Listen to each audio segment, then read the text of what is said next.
사도행전 1장 1절로 3절까지 찾으셨으면 제가 계속으로 봉독하겠습니다. 데오빌로여, 내가 먼저 쓴 글에는 무릇 예수께서 행하시며 가르치시기를 시작하신부터 그가 택하신 사도들에게 성령으로 명하시고 승천하신 날까지 이를 기록하였노라. 그가 고난받으신 후에 또한 그들에게 확실한 많은 증거로 친히 살아계심을 나타내사 40일 동안 그들에게 보이시며 하나님 나라의 일을 말씀하시니라. 아멘. 오늘 옆에 계신 분들과 축복 인사를 나누며 시작하겠습니다. 하나님의 이름으로 축복합니다. 하나님의 이름으로 축복합니다. 하나님의 이름으로 여러분들을 축복합니다. 지난주는 부활주일이었습니다. 우리를 위해 이 땅에 오시고 십자가에 죽으시고 부활하신 그 주님의 은혜와 사랑에 감사하며 그분을 높이는 날이었습니다. 그리고 한 주간이 지났습니다. 그런데 혹시나 그 예수님의 은혜, 그 감격이 그 날로 그치지는 않으셨는지요? 혹여 한 주간의 삶 가운데 잊으셨다면 우리 한 주간 더 예수님의 은혜를 기억하기를 바라는 마음으로 오늘은 예수님의 십자가 부활 후 승천하시기까지의 이야기들을 내용을 다루려 합니다. 예수님께서 부활하신 후 승천하시기까지 어떤 일들을 하셨고 어떤 의미가 있는지 함께 말씀을 통해 나누도록 하겠습니다. 먼저 예수님께서는 부활하신 후 여러 사람들에게 자신의 부활을 나타내셨습니다. 마태복음 28장 1절에 보면 안식일이 다 지나고 안식 후 첫날이 되려는 새벽에 막달라 마리아와 다른 마리아가 무덤을 보려고 갔더니 예수님께서 부활하신 후에 부활하신 그 날에 막달라 마리아와 다른 마리아가 무덤을 찾아왔다라고 말합니다. 이 사건은 사복음서 전체가 다루고 있는 이야기입니다. 사복음서마다 다 이 장면을 다루고 있는데 등장하는 인물이 조금 다릅니다.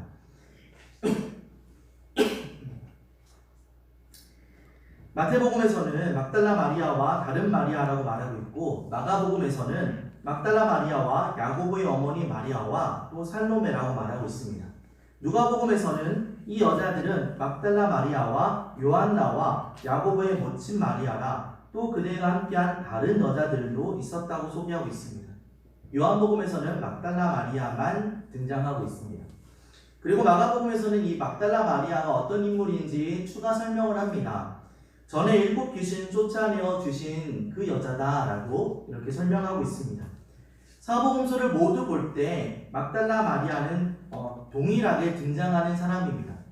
이렇게 막달라 마리아를 비롯한 여인들이 예수님이 부활하신 그날에 시신의 향유를 바르기 위하여 그곳을 향해 가고 있었던 것입니다. 하지만 지난주에 올로 목사님께서 말씀하셨던 것처럼 예수님의 무덤 앞에는 커다란 그 돌이 막고 있었던 상황입니다. 학자들은 말하기로는 힘센 장정들을 3명 정도 되는 사람이 밀어야 되는 수준의 무게였다라고 말을 합니다. 그 정도 무거운 돌이니 여자 몇 명이 가서 옮기기는 쉽지 않은 일, 불가능하게 보아야 할 만한 일입니다. 그러나 그들이 그곳에 가서 봤더니 돌은 이미 굴려져 있고 천사들이 그들을 맞이합니다. 그리고 이야기하죠. 그가 여기 계시지 않고 그가 말씀하시던 대로 살아나셨느니라. 여인들이 참 놀랍고 기쁜 소식을 경험합니다. 그리고 그들이 이 소식을 전하기 위하여 다른 박질하려 할 때 예수님께서 나타나셔서 말씀하십니다. 마태복음 28장 9절부터 10절에 예수께서 그들을 만나 이르시되 평안하냐 하시거늘 여자들이 나아가 그 발을 붙잡고 경배하니 이 예수께서 이르시되 무서워하지 말라 가서 내 형제들에게 갈릴리로 가라 하라 거기서 나를 보리라 하시니라. 누가복음에 보면 여자들이 천사들의 이야기를 듣고 그 길을 떠나 그 소식을 전하러 가기 때문에 예수님을 만나지 못합니다. 그러나 누가복음을 제외한 마태와 마가와 요한복음 모두에서는 예수님께서 친히 나타나셔서 이렇게 말씀해 주셨다라고 이야기합니다. 그 내용이 평안에 대해 이야기하시고 무서워하지 말고 갈릴리에 가서 거기서 예수님을 만나게 될 거라는 이야기를 전하라라는 이야기죠. 이것이 예수님께서 부활하시고 첫 번째 나타나신 사건입니다. 다음으로 예수님은 이 부분을 좀만 더 보겠습니다. 여인들이 예수님을 만나서 그것에 대해 증거하고 있는 이 내용은 사실 기독교 입장에서는 되게 불리한 이야기입니다. 왜 불리하냐면 여성분들을 비하하기 위하여 드리는 말씀이 아니라 당시 여자의 증언은 의미가 없었습니다. 여자의 증언은 효력이 없었습니다. 증인으로서의 힘이 없는 존재가 여성이었습니다. 이 여성들이 만난 예수님에 대하여 이야기를 했을 때 그것이 신뢰를 얻을 수 없는 상황이었습니다. 심지어 신뢰받고 있는 어떤 다른 사람이 그 말을 한다 할지라도 믿기 어려운 부활의 이야기를 여성들이 지금 말할 때 그것이 신뢰되지 않는 그런 상황이었다라는 것이죠. 마가복음 16장 11절에는 예수님의 제자들도 이 사실을 믿지 않았다라고 말합니다. 그들은 예수께서 살아나셨다는 것과 마리아에게 보이셨다는 것을 듣고도 믿지 아니하니라. 믿을 수 없는 이야기를 여성들이 증거했다는 그 사실로 인하여 더 믿을 수 없는 상황이 되었다라는 이야기입니다. 이것을 근거 삼아서 사람들이 예수님의 부활에 대하여 꼬투리 잡는 사람들도 있습니다. 그런데 사실 이것을 반대로 생각해 보면 그렇기 때문에 성경이 참으로 진짜를 말했다라고 생각해 볼 수 있습니다. 만약 이것이 예수님이 부활했다는 사건이 속이려고 하는 거짓말이라면, 예수님이 부활한 사건들을 거짓으로 꾸며 만들려고 한다면 여자들이 아니라 예수님이 부활 후 첫 번째 만나고 또 부활을 전해주는 사람이 베드로이거나 대제사장들이거나 또는 로마의 황제 같은 그런 사람이어야 할 것입니다. 거짓말을 하려면, 사기를 치려면 스케일이 커야 하죠. 또 그만큼 믿을 만한 사람처럼 보이는 사람이어야 할 것입니다. 그렇다면 그들을 통하여서, 그런 영향력 있는 사람을 통하여서 이 말이 나와야 사람들이 믿어줄 텐데, 오히려 성경은 당시 소외됐던 사람이요, 또 그 증인으로서의 유효함이 없는 여성을 통하여 말하고 있다는 사실이 꾸미려 하거나 거짓을 증거하려는 것이 아니라 있는 사실을 그대로 전하고 있다라고 볼 수 있는 것입니다. 성경은 오히려 이 여성들을 통하여 부활을 증거하는 첫 장면을 통하여 기독교가 거짓 없이 있는 그대로를 드러내고 있다라는 것을 증명하고 있는 것입니다. 첫 번째, 예수님은 여인들을 만났습니다. 다음으로 예수님은 두 명의 제자를 만났다라고 성경이 말합니다. 마가복음 16장 12절에 그 후에 그들 중 두 사람이 걸어서 시골로 갈 때에 예수께서 다른 모양으로 그들에게 나타나시니, 이 내용을 누가복음에서는 엠마오로 가고 있던 두 제자였다라고 설명을 합니다. 그런데 그 이야기를 하며 가고 있을 때 그들이 이야기하며 가고 있을 때 예수님께서 곁에 오시고 동행하십니다. 참 신기한 것은 거기서 동행하고 있는데도 불구하고 그들이 예수님을 알아보지 못했다라고 말합니다. 어떤 분들은 그럴 겁니다. 왜 예수님을 못 알아보시지? 왜 예수님과 함께하는 제자들이 예수님을 알아보지 못했을까? 라고 이야기합니다. 근데 이 장면이 여기서만 등장하는 것이 아니라 다른 부분에도 있습니다. 요한복음에 보면 예수님께서 부활하시고 막달라 마리아에게 나타나십니다. 근데 막달라 마리아가 예수님을 알아보지 못합니다. 그리고 동산지기인 줄 알고 그에게 말하기를 예수님을 어디로 옮겨둔지 알려주십시오. 예수님이 없습니다. 제게 알려주십시오. 라고 말했다라는 장면이 등장합니다. 어떻게 이게 가능할까요? 부활하신 예수를 만나기 위하여 그렇게 간절한 마음으로 향유를 들고 갔던 여인이 예수님을 알아보지 못했고, 엠마오로 가던 그 두 제자가 예수님을 알아보지 못하는 것이 어떻게 가능한 사건일까요? 누가복음 16장에서는 그것이 예수님이 다른 모양으로 나타났기 때문이다라고 말합니다. 예수님께서 다른 모양으로 그들에게 나타나시니, 물론 이것으로도 충분히 이해할 수 있습니다. 납득할 수 있습니다. 그러나 또 다른 힌트가 하나 더 등장하죠. 누가복음 24장 31절에 그들의 눈이 밝아져 그인 줄 알아보더니 예수께서 그들에게 보이지 아니하신지라. 예수님을 알아보지 못했던 부분을 또 다르게 표현해서 그들의 눈이 어두웠기 때문이다. 그래서 못 알아봤고 눈이 밝아져서 이제 보게 되었다라고 말하기도 하는 것입니다. 이것이 눈이 침침하다라는 식의 육체적인 어떠한 이야기를 하는 것은 아닐 것입니다. 영적인 무지나 죄로 인하여 묻어졌던 마음이 예수 그리스도께서 예수 그리스도를 만남으로 그것이 깨끗하게 사라짐으로 말미암아 보게 되었다라고 해석할 수도 있을 것입니다. 이러한 이유들로 인하여 제자들은 예수님을 알아보지 못했고 예수님은 그들과 동행하며 그곳에서 여러 가지 이야기들을 나누며 하나님의 말씀을 가르쳐 주십니다. 누가복음 24장 25에서 27절을 보시면 이르시되 미련하고 선지자들이 말한 모든 것을 마음에 더디 믿는 자들이여 그리스도가 이런 고난을 받고 자기의 영광에 들어가야 할 것이 아니냐 하시고 이에 모세와 모든 선지자의 글로 시작하여 모든 성경에 쓴 바 자기에 관한 것을 자세히 설명하시니라. 두 명의 제자와 예수님이 길을 걸어가며 동행하며 예수님께서 성경의 말씀들을 풀어주십니다. 그렇게 길을 가다 보니 마을에 거의 가까이 다가오게 됩니다. 예수님께서 혹시 떠나가실까봐 아니 당시 예수님인지는 모르고 있던 이 자가 그냥 갈까봐 제자들이 간청하죠. 우리와 함께 유하기를 원합니다. 같이 계십시다. 이렇게 이야기를 합니다.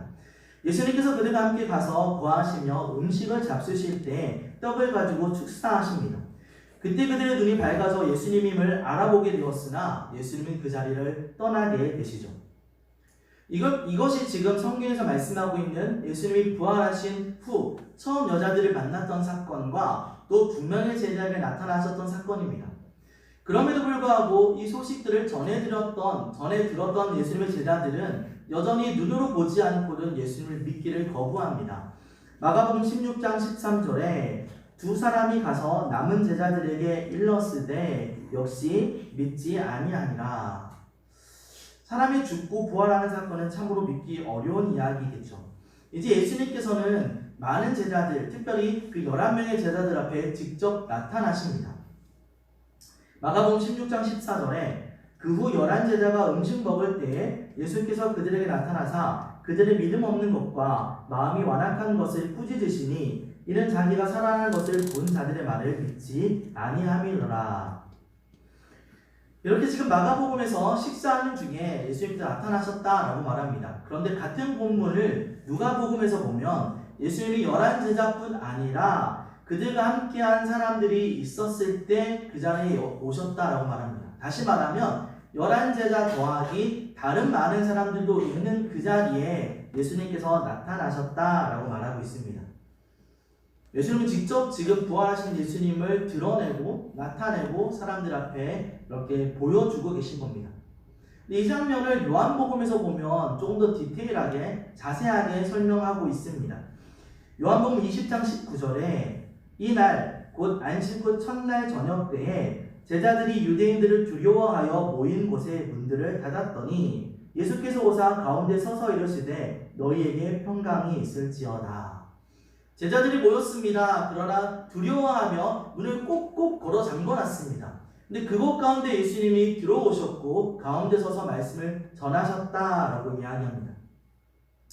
좀 전에 두 명의 제자들을 만났을 때 엠마오로 가던 두 제자에게 예수님께서 떡을 떼어 축사하셨을 때 그들이 예수님임을 알게 되었죠. 인지하자마자 예수님이 사라지셨습니다. 그런데 그 사라지셨던 주님이 모든 문이 닫혀있는 이곳에 갑자기 나타나신 것입니다. 참으로 놀랍고 신비로운 일이죠. 이 일을 경험했을 때 그들은 두려워합니다. 영이다 라고 생각했다고 성경이 말합니다. 누가복음 24장 37절에 그들이 놀라고 무서워하여 그 보는 것을 영으로 생각한지라 이렇게 이야기하고 있습니다. 그래서 예수님께서는 영이 아니라는 걸 증명하기 위하여 손과 발을 보여주십니다. 24장 39절 내 손과 발을 보고 나인 줄 알라. 또 나를 만져보라. 영은 살과 뼈가 없으되 너희 보는 바와 같이 나는 있느니라. 이걸 듣고 이 말을 듣고 기쁨으로 받아들이면 참 좋을 텐데 오히려 너무 기쁘니까 이것을 또 믿지 못합니다. 그래서 의심합니다. 41절 그들이 너무 기쁨으로 아직도 믿지 못하고 놀랍게 여길 때에 신비롭겠죠. 우리라 한들 죽은 사람이 부활하고 또 모든 문이 닫혀있는 공간 가운데 나타난다면 누가 그것을 쉽게 받아들일 수 있겠습니까? 예수님께서 이제 다른 방법을 취하십니다. 먹을 것을 직접 잡수십니다. 누가복음 24장 42, 43절에 이에 구운 생선 한 토막을 드리니 받으사 그 앞에서 잡수시더라. 예수님은 영이 아니라 약속하셨던 그 말씀처럼 몸이 참으로 부활하셨고 이것이 성경의 신령한 몸이라고 표현되는 것이며 예수님은 부활하신 자신의 모습을 드러내 먹어주고 보여줌으로 말미암아 부활에 관한 실물 교육을 제자들에게 직접 하셨던 것입니다. 그런데 이 장면에 대해서 볼 때 요한복음은 이 사건이 일어나는 시간에 도마가 그 자리에 없었다라고 말합니다. 요한복음 20장 24절 12제자 중 하나로서 디두모라 불리는 도마는 예수께서 오셨을 때에 함께 있지 아니한지라. 도마가 그 자리에 없습니다. 도마는 직접 예수를 보지 못합니다. 그래서 도마가 말하죠. 내가 예수님을 직접 보고 그 손의 못자국도 보고 그리고 손에 못자국에 손가락도 넣어보고 그 옆구리에 또 손을 넣어보고 내가 그래야 믿겠다. 나는 못 믿겠다. 라고 도마가 반응을 합니다. 성경을 보면 여드레라는 시간이 지나서 제자들이 또 같이 모여있고 또 문이 잠겨있는 그 자리에 예수님께서 다시 나타나셔서 도마에게 보여주시죠. 도마가 그제서야 놀라운 고백을 합니다. 나의 주님이시요 나의 하나님이십니다. 라는 고백을 하게 되죠. 이것이 예수님께서 여인들에게 엠마오로 가던 제자들에게 그리고 11명을 비롯한 다른 제자들 앞에 나타난 장면입니다. 마가복음을 보면 이때에 이렇게 나타나셨던 그때에 제자들에게 천하를 다니며 복음을 전하고 세례를 베풀어라 라는 말씀을 전하시고 하늘을 올려지사 하나님 우편에 앉으셨다라고 이야기합니다. 마가복음은 이렇게 예수님의 부활의 이야기를 마무리 짓고 있습니다. 다시 한번 처음으로 예수를 만났던 여자들의 사건으로 돌아가 보면 여자들이 처음 예수를 만났을 때 예수님께서 이렇게 말씀하시죠. 갈릴리로 가서 거기서 나를 만날 것이다 라고 이야기를 합니다. 그래서 마태복음을 보면 제자들이 갈릴리에 예수님께서 지시하셨던 산으로 갔다, 거기 이르렀다 라고 말합니다. 이 산이 어디인지에 대해서는 의견이 분분합니다. 어떤 사람들은 말하기를 산상수훈의 말씀을 전하였던 산이다. 그래서 천국에 대하여 말씀하셨던 그 자리에서 승천하심으로 천국을 소망하게 만드신 것이다. 이렇게 말하는 학자도 있습니다. 또 어떤 사람은 변화산을 이야기하는 것이다. 그래서 하나님의 영광이 임했던 그 자리에서 하나님의 아들로서 온전히 승천하신 것이다. 이렇게 말하기도 합니다. 이 산이 어느 산인지 우리가 분명하게 알 길은 없습니다. 그러나 분명한 것은 예수님께서 12명의 제자를 세우셨던 임명하셨던 그 갈릴리 그곳에서 다시 마지막으로 12명의 제자를 모으시고 하나님의 말씀을 전하여 주셨다라는 것입니다. 그리고 그 내용이 다음과 같습니다. 아주 중요한 말씀을 하십니다. 마태복음 28장 18절부터 20절까지 말씀인데요. 조금 작지만 우리 한번 같이 읽을 수 있으면 좋겠습니다. 아니면 성경을 한번 찾아보셔도 좋을 것 같습니다. 마태복음 28장 18절부터 20절 말씀. 이 말씀을 함께 읽기를 원합니다. 마태복음 28장 18절에서 20절 말씀을 찾아보겠습니다.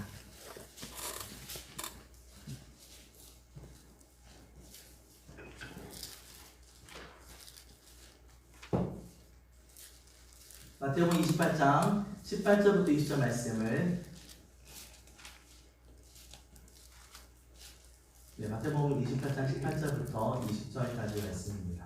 같이 함께 읽겠습니다. 시작. 예수께서 나와 말씀하여 이르시되 하늘과 땅의 모든 권세를 내게 주셨으니 그러므로 너희는 가서 모든 민족을 제자로 삼아 아버지와 아들과 성령의 이름으로 세례를 베풀고 내가 너에게 분부한 모든 것을 가르쳐 지키게 하라. 볼지어다 내가 세상 끝날까지 너희와 항상 함께 있으리라 하시니라. 예수님께서 갈릴리에서 그 산에서 제자들을 부르시고 아주 놀랍고도 중요한 이 명령을 주십니다. 그러나 이 명령은 제자들에게만 국한된 것이 아니라 이 땅을 살아가는 모든 하나님을 믿는 사람들에게 주어진 명령임을 기억하시기를 바랍니다. 그래서 우리는 이 명령을 이렇게 부릅니다. 지상대명령, The Great Commission이라는 말로 우리는 이것을 표현합니다. 이 땅 위에서 우리가 감당해야 될 가장 고귀하고도 가장 높은 명령이 이 명령이다라고 말하고 있는 것입니다. 마태복음에서는 이렇게 예수님의 마지막 장면을 마무리 짓습니다. 예수님께서 주시는 그 놀라운 명령으로 이야기를 마무리합니다. 누가복음에서는 예수님의 마지막을 이렇게 표현합니다. 예수님께서 제자들에게 성경을 깨닫게 하시고 예수님과 관련된 모든 사건에 대하여 증인이 되기를 말씀하시며 또 예루살렘을 떠나지 않아 머물며 성령님이 임하실 것을 간절히 기도하며 사모해라 라고 이야기를 하십니다. 그리고 나서 제자들을 데리고 베다니 앞으로 가십니다. 그리고 그곳에서 그들에게 손을 들어 축복하시고 하늘로 올려졌다 라고 말합니다. 예수께서 승천하시고 나서 그 제자들은 예루살렘 성으로 돌아가 늘 성전에서 하나님을 찬양했다, 찬송했다. 이것이 누가복음의 마무리 장면입니다. 마가복음에서 예수님께서 말씀을 전하시고 하나님 우편에 올라갔다고 설명하고 있고 마태복음에서는 예수님께서 제자들에게 지상 대명령을 주시는 것으로 마무리되고 있으며 누가복음에서는 예수님께서 승천하셨고 제자들이 그것을 찬양하는 장면으로 마무리가 됩니다. 근데 요한복음에는 다른 복음서에 없는 내용이 조금 더 들어 있습니다. 다른 복음서에 등장하지 않는 독특한 이야기가 하나 등장합니다. 이미 부활하신 예수님을 2번이나 만났던 베드로가 그의 마음에 변화가 있습니다. 그 베드로가 말하기를 물고기 잡으러 돌아갈 거야 라고 이야기를 하죠. 그랬더니 마치 기다리기라도 했던 것처럼 몇 명의 제자들이 베드로와 함께 물고기 잡으러 돌아갑니다. 디베라호스로 갑니다. 그곳에서 물고기 잡는 일을 다시 시작을 합니다. 그러나 날이 새도록 물고기를 잡았으나 한 마리도 잡지 못하는 상황이 됩니다. 당황스러웠겠죠. 고달픈 육체의 몸을 가지고 다시 돌아와서 물고기 잡는데 그것도 잘 안 됩니다. 마음이 낙담하고 실망했을 겁니다. 그때 예수님께서 오십니다. 그러나 성경에는 그들이 예수님을 알아보지 못했다라고 말하죠. 예수님께서 오셔서 말합니다. 물고기 좀 잡았습니까? 아니요, 못 잡았습니다. 그럼 배 오른편에 그물을 던지십시오. 베드로도 배 오른편에 그물을 던졌을 겁니다. 밤이 맞도록 수고했는데 새벽이 되도록 날이 새도록 수고했는데 안 던졌겠습니까? 오른쪽도 던지고 왼쪽도 던지고 앞도 던지고 뒤도 던지고 깊은 데도 가보고 얕은 데도 가보고 할 수 있는 모든 방법들을 다 동원했을 것입니다. 그러나 누군지도 모르는 어디서 왔는지도 모르는 사람의 말을 따라 그물을 던졌더니 놀랍도록 많은 물고기를 잡게 되었다라고 기록합니다. 그때 사도 요한이 외치죠. 예수님이다, 주님이시다 라고 표현합니다. 베드로가 겉옷을 입고 물로 뛰어들어 육지를 향해 다가갑니다.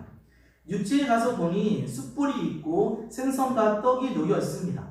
예수님께서 베드로에게 지금 잡은 물고기를 달라고 하시니 베드로가 그물을 당깁니다. 성경은 이 물고기가 153마리다 이렇게 표현하고 있습니다. 그렇게 많은 물고기를 잡았으나 그물은 찢어지지 아니하였다라고 기록하고 있죠. 예수님께서는 그 잡아온 물고기를 더하여 조반을 제자들에게 베풀어 주시는 장면이 등장합니다. 잠시 여담으로 이야기를 해보자면 그냥 격필로 잠깐 가서 우리가 흔히 사용하고 있는 모나미 볼펜이 있으시죠? 그 모나미 볼펜에 보면 153이라는 숫자가 적혀 있습니다. 다들 알고 계시겠지만 그 153이라는 숫자가 지금 베드로가 잡았던 물고기 153마리를 상징하는 것을 거기에 기록했다라고 합니다. 여담이었습니다. 정말로 예수님께서는 그렇게 놀랍게 물고기를 잡게 하시고 그들에게 아침 식사를 제공하여 주십니다. 그런데 아침을 먹고 나서 예수님께서 베드로에게 질문하시죠. 요한의 아들 시몬아, 네가 이 사람들보다 나를 더 사랑하느냐? 베드로가 대답합니다. 주님, 그러하나이다. 내가 주님을 사랑하는 줄 주님이 아시나이다. 예수님께서 내 어린 양을 먹이라 라고 말씀하십니다. 그런데 예수님이 2번 더 네가 나를 이 사람들보다 사랑하느냐라고 질문하시니 베드로가 근심하며 대답합니다. 주님, 모든 것을 아시오매 내가 주님을 사랑하는 줄을 주님께서 아시나이다. 내 양을 먹이라. 이에 대해 학자들은 이렇게 이야기합니다. 베드로가 예수님을 3번 부인하지 않았느냐. 예수님 십자가를 지시는 그 사건이 있을 때 그래서 예수님께서도 일부러 3번 베드로에게 네가 나를 사랑하느냐라고 질문하셨다. 이를 통하여 예수님께서는 베드로의 부끄러운 과거를 덮으시려 하셨던 것이다 라고 주장합니다. 예수님께서 왜 세 번 베드로에게 이 질문을 하셨는지에 대해서 우리가 명확하게 시원하게 대답할 수 있는 방법은 없습니다. 그러나 우리가 분명하게 여기서 드러나고 있는 장면은 있죠. 그 이유는 분명하지 않으나 예수님께서 하셨던 말을 통하여 예수님이 부활하신 것을 두 번이나 만났음에도 불구하고 예수님을 떠나 물고기 잡으러 갔던 베드로에게 예수님이 지금 이 사건을 통하여 사명을 부여하신다는 것을 우리가 알 수 있습니다. 내 어린 양을 먹이라, 내 양을 치라, 내 양을 먹이라. 예수님은 이렇게 지금 베드로에게 다시 새로운 사명을 부여하셨습니다. 예수님께서 베드로를 위로하시는 마음, 그리고 예수님께서 베드로에게 다시 용기를 불어주시는 마음, 그리고 베드로와 하여금 다시금 일어나 하나님의 일을 감당할 수 있도록 이렇게 사명을 주시는 이야기를 하신 후에 베드로의 죽음에 대해서도 언급하십니다. 요한복음 21장 18절에서 19절에 내가 진실로 진실로 내게 이르노니 내가 젊어서는 스스로 띠띠고 원하는 곳으로 다녔거니와 늙어서는 내 팔을 벌리리니 남이 내게 띠띠우고 원하지 아니하는 곳으로 데려가리라. 이 말씀을 하심은 베드로가 어떠한 죽음으로 하나님께 영광을 돌릴 것을 가리키심이노라. 이 말씀을 하시고 베드로에게 이르시되 나를 따르라 하시니. 요한복음의 마지막쯤에 가면 이렇게 장면이 등장합니다. 베드로에게 사명을 주시고 또 베드로의 죽음에 대해서 이야기하시는 거죠. 베드로의 죽음에 대해서는 우리가 흔히 코바디스라는 영화를 통하여 많이 알고 계실 것입니다. 베드로가 로마에 있을 때 생명의 위협을 느끼게 됩니다. 그를 죽이려는 많은 사람들 가운데 있습니다. 베드로를 따르던 많은 제자들이, 그를 따르던 많은 사람들이 베드로 선생에게 이야기하죠. 제발 잠시만 피난 가 계십시오. 잠깐만 떠나 계시면 이 모든 상황들이 진정될 터이니 그때 돌아오시면 좋겠습니다 라고 권합니다. 베드로 역시 그 말을 듣고 길을 떠나죠. 로마를 떠나 길을 가고 있는데 베드로가 예수님을 만납니다. 영화에 보면 그렇게 장면이 됩니다. 그런데 예수님께서 베드로를 지나 로마를 향해 가십니다.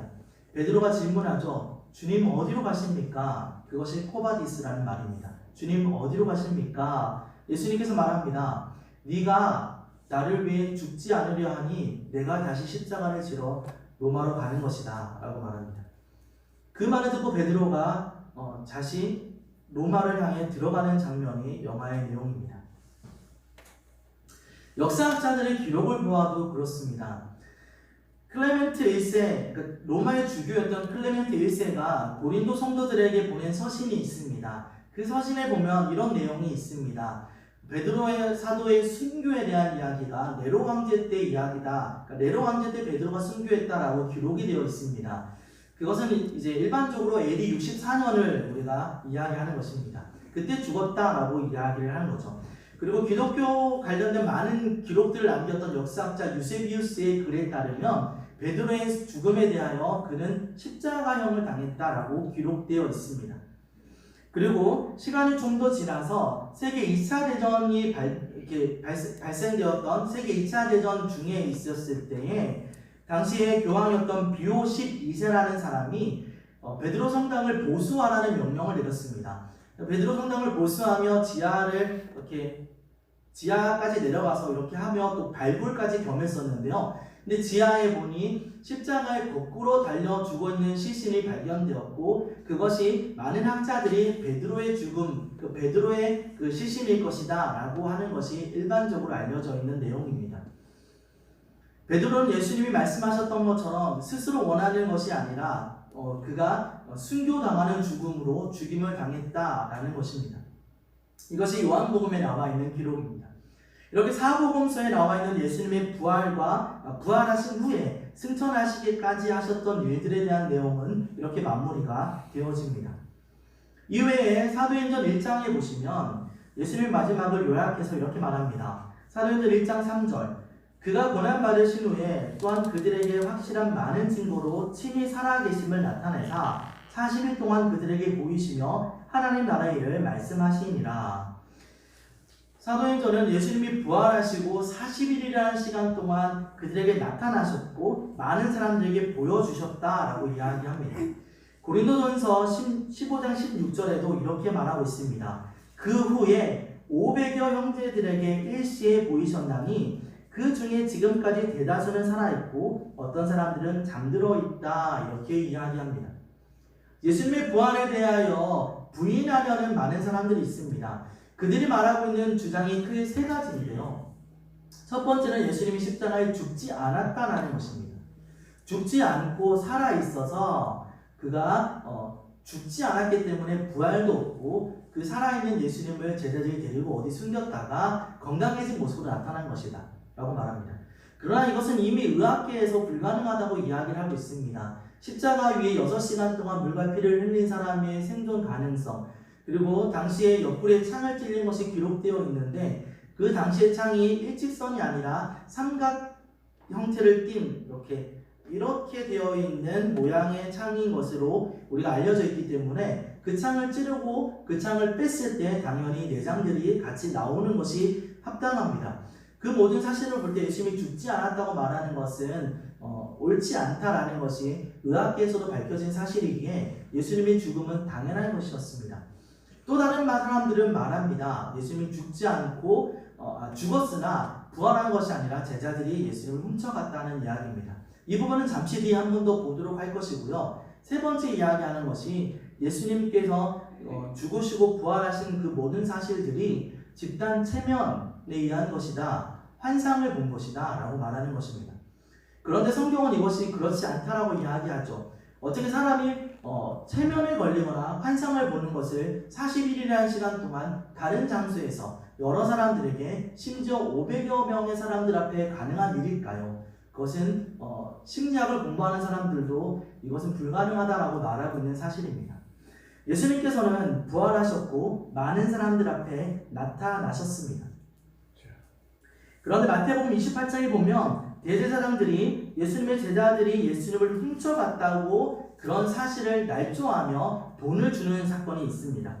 마태복음 28장 11절부터 15절에 보시면 여자들이 갈 때에 경비병 중 몇이 성에 들어가 모든 된 일을 제사장들에게 알리니 그들이 장로들과 함께 모여 의논하고 군인들에게 돈을 많이 주며 이르되 너희는 말하기를 그의 제자들이 밤에 와서 우리가 잘 때에 그를 도둑질하여 갔다 하라. 만일 이 말이 총독에게 들리면 우리가 권하여 너희로 근심하지 않게 하리라 하니 군인들이 돈을 받고 가르친 대로 하였으니 이 말이 오늘날까지 유대인 가운데 두루 퍼지니라. 이것은 불가능한 이야기입니다. 예수님의 제자들이 어떻게 훔쳐갈 수 있을까요? 무덤 앞에 군병들이 지키고 있습니다. 그런데 소리 안 나게 돌을 굴릴 수가 있을까요? 군병들은요, 죄인이나 또한 이 죄인 되었던 예수의 시신이 사라지는 것으로 사형에 처할 사람들입니다. 자신의 목숨이 달려있는데 그것을 졸고 있을까요? 심지어 이 당시 군병들은 3교대 또는 4교대로 움직였다고 합니다.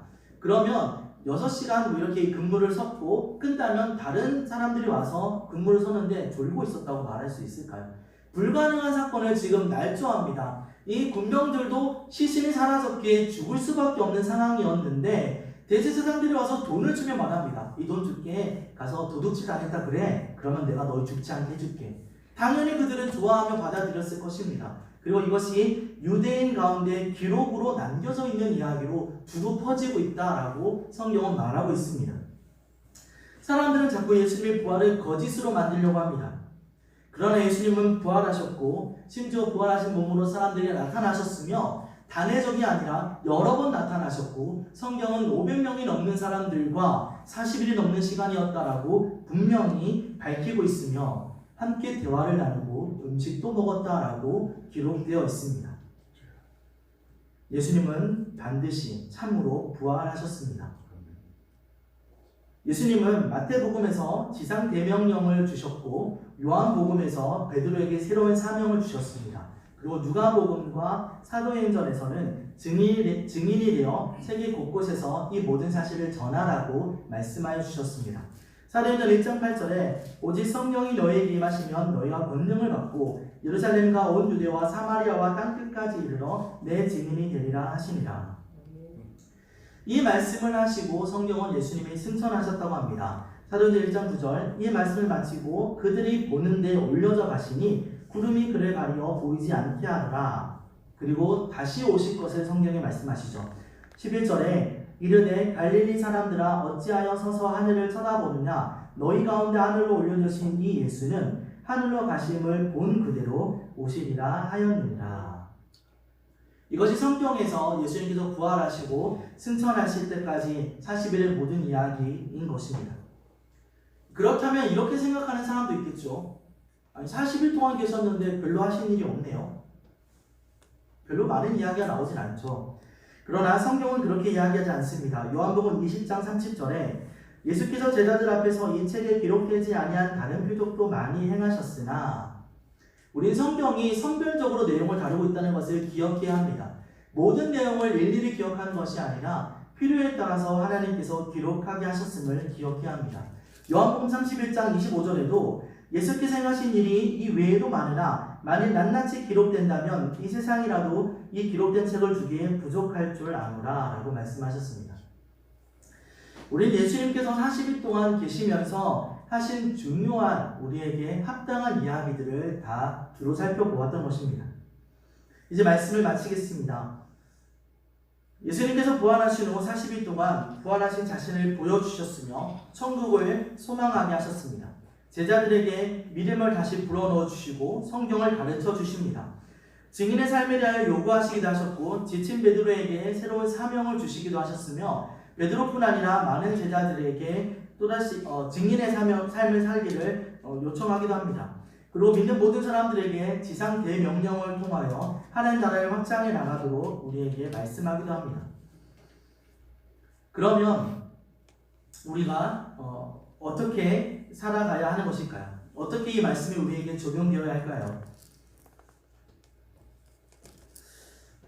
우리 신앙은 성탄절, 크리스마스에 머물러 있어서는 안 됩니다. 예수님께서 우리를 위해 이 땅에 오셨습니다. 하늘은 영광, 땅에는 평화. 그러나 그것이 끝은 아닙니다. 우리의 신앙은 부활절에 머물러 있어도 되지 않습니다. 예수님께서 이 땅에 오셨고 우리 모든 죄를 대신하여 십자가에 죽으셨고 부활하셨습니다. 우리는 죄를 용서받은 하나님의 자녀가 되었습니다. 도 우리의 끝이 아닙니다. 예수님이 이 땅에 오심과 부활을 경험한 사람은 그 삶을 살아나가는 데까지 이르러야 합니다. 오신 예수님, 부활하신 예수님을 만났다면 우리는 그 주님이 하신 말씀대로 살아가는 삶을 살아야 합니다. 예수님께서 부활하시고 40일 동안 제자들이 하셨던 말씀에 우리는 귀를 기울일 필요가 있습니다. 우리 예수의 부활을 경험한 사람입니다. 그분의 증인입니다. 그분의 명령을 따라 온 세상에 하나님의 일들을 전하는 사람이 되어야 할 것입니다. 성경은 분명하게 누가복음과 사도행전을 통하여 우리에게 증인이라고 말씀하고 있습니다. 증인은 어떤 사람입니까? 증인은 선사합니다. 나는 본 것을, 들은 것을, 내가 알고 있는 것을 거짓 없이, 가감 없이 전할 것을 맹세하는 사람입니다. 우린 예수 그리스도 그분에 대하여 전하는 사람이 되어야 합니다. 내가 만난 예수님, 내가 아는 예수님, 내가 경험하며 성경에 말하고 있는 이 예수님을 가감 없이, 거짓 없이 전하는 사람이 되어야 합니다. 그것이 부활의 주님을 만난 사람입니다. 우리는 이제 부활하신 그 주님과 함께 동행하며 이 땅 가운데 그 부활의 주님의 증인의 삶을 살아가는 저 여러분 모두가 될 수 있기를 간절히 소원합니다. 기도하겠습니다.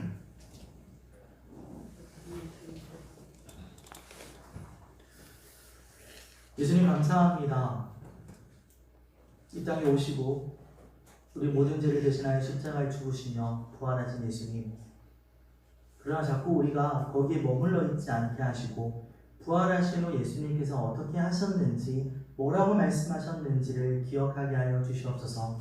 많은 사람들에게 나타나셨고 또 부활의 몸을 보이셨으며 증거하셨습니다. 아, 예수님이 참으로 부활하셨구나, 이것이 거짓이 아니구나 라는 것을 알게 하셨으며 그 부활의 주님은 천국을 소망하게 하셨고 또 제자들에게 증인의 삶을, 이 땅 가운데 지상의 대명령을 우리에게 주셨습니다.